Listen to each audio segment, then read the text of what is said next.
Kaya lumalakas ang loob ng taong bayan, ng iilang individual na gawin yung gusto nilang gawin.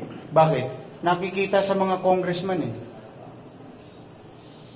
Politiko rin ang numero unong violator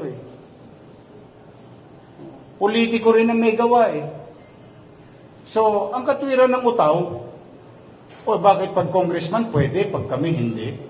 O halimbawa, tanongin si chairman. Halimbawa lang, tanongin si chairman. Chairman, bakit itong maliit na pwesto ko nasa kalsada? Movable naman. Halimbawa, tinanong lang siya. Marunong yung nagtanong. Itong pwesto ko, movable naman. Kaya naman alisin. Bakit yung pinatayo ng congressman sa bangketa hindi magiba? Ano naman mukha naman ng iharap namin bilang gobyerno at ni chairman? Pare-pareho kami walang mukha. Kaya totoo, lahat yon na pinaiimbestigahan natin. Kasi sayang ang pere. May nag-comment na Sana ibinilala lang daw ng franchise ng Jollibee kasi mahal ang pagtatayo ng Jollibee yung barangay hall. Tito to. Marisol, sorry. Yung tanong niya, tama Will we continue about these things? I think we should start from ourselves, kami mismo. I think maging takdang aral yan sa mga congressman ng Maynila. That goes to everyone. We cannot continue doing this kasi sisingilin tayo ng taong bayan Bakit kung ikaw, congressman, pwede ka? Pag kami, hindi. Ikaw, pwede ka maggawa ng obstruction dahil congressman ka. Yan ang dapat na iniimbestigahan sa Quadcom ba yun? Hindi, totoo. Kaya kita mo, eto na Sabi ko sa inyo, hindi ako malapit dyan Sa totoo lang.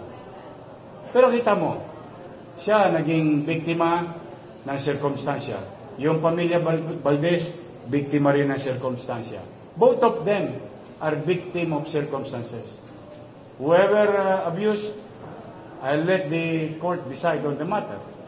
But the thing is, kaya umaabot sa ganyang problema. Kasi tayo mismo nakikita. Bangketa, tatayuan mo ng barangay hall. Easement, tatayuan mo ng barangay hall. Multipurpose. Gusto niyo malaman ano yung area? I challenge all of you. I challenge all of you here. Go to Plaza del Piero in Gagalangin, Tondo. Makikita niyo pa yung notifikasyon doon ng national government. Ginawang cockpit arena ang itsura. Hindi ko sinabi sabungan. Pero mukhang sabungan. Para makagawa ng barangay hall sa gitna na pinakikinabangan ng mga matatanda doon. Saka historical site yun hindi mo basta nagagalaw yun. Pero dahil nga marami siga sa Maynila, lahat gusto maging mayor. Ang tinakbo, congressman. Pero ugaling mayor. Gusto pala, ganun pala mangyari. Hindi po pwedeng ganun. Ako po yung nakikisuyo. Hindi po pwedeng ganun. We have to put orders. Ayoko ng ganitong insidente. Kasi marami pa to. And for purposes of numbers, I'm going to deal with 896 barangays. About 10,000 barangay official and about 20,000 tanods. Our multiplier tools. I hope today it addresses your question with regard to the incident with Chairman Yu. At ang pangarap ko na lang, sana magkabati-bati na sila sa barangayan. Wala naman nagkasakitan. Pride lang yan. Iprito nyo na lang yan. Fried chicken. Okay. So, yun po sa mga siga?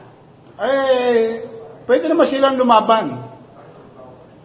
Wala naman problema Kita ninyo, ang payo ko sa MPD, hanggat kaya niyong kunin ng buhay, kunin natin ng buhay. Bakit? Hindi tayo para ang humusga sa kanila. Hayaan natin ang husgado.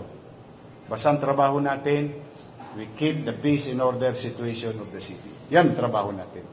Ngayon, halimbawa, gusto nilang balbonin yung dibdib nila, na feeling macho sila, call naman kami. Ano lang, okay lang. Kaya nga ako nagkakape. Para nervousin ako. Hindi, totoo. Kidding aside, I'm just trying to be light with the situation. But it's a serious matter. Chaos will continue to be there if we are not going to put things in right perspective. Basta we, Chichi and I, the Sangguniang Panglungsod, and the entire Manila administration today, we are up for the challenge to keep Manila clean, orderly. That is our job. That is our promise to the people of Manila. Now, sometimes we are going to face stumbling blocks. But we are up for the challenge.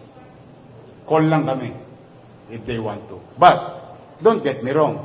Halimbawa naman, nagtino yung congressman, nawala na yung yabang sa katawan o pang-aabuso, gusto makipagtulungan sa administrasyon, call din kami. Thank you very much. Thank you very much. Bakit? Magbebenepisyo yung mga kadistrito namin. This is not politics. This is about governance. May gobyerno na sa lungsod ng Maynila. And that, paulit-ulit ko sinasabi, and I hope they know how to read between the lines. In our own little way, Chichi and I, we will fulfill our obligation, our mandate to the people. Generally, it may not be perfect, it's going to be turbulent, it's going to be challenging, but dinesisyon na namin dalawa to Ginusto na namin to may awa naman ng Diyos.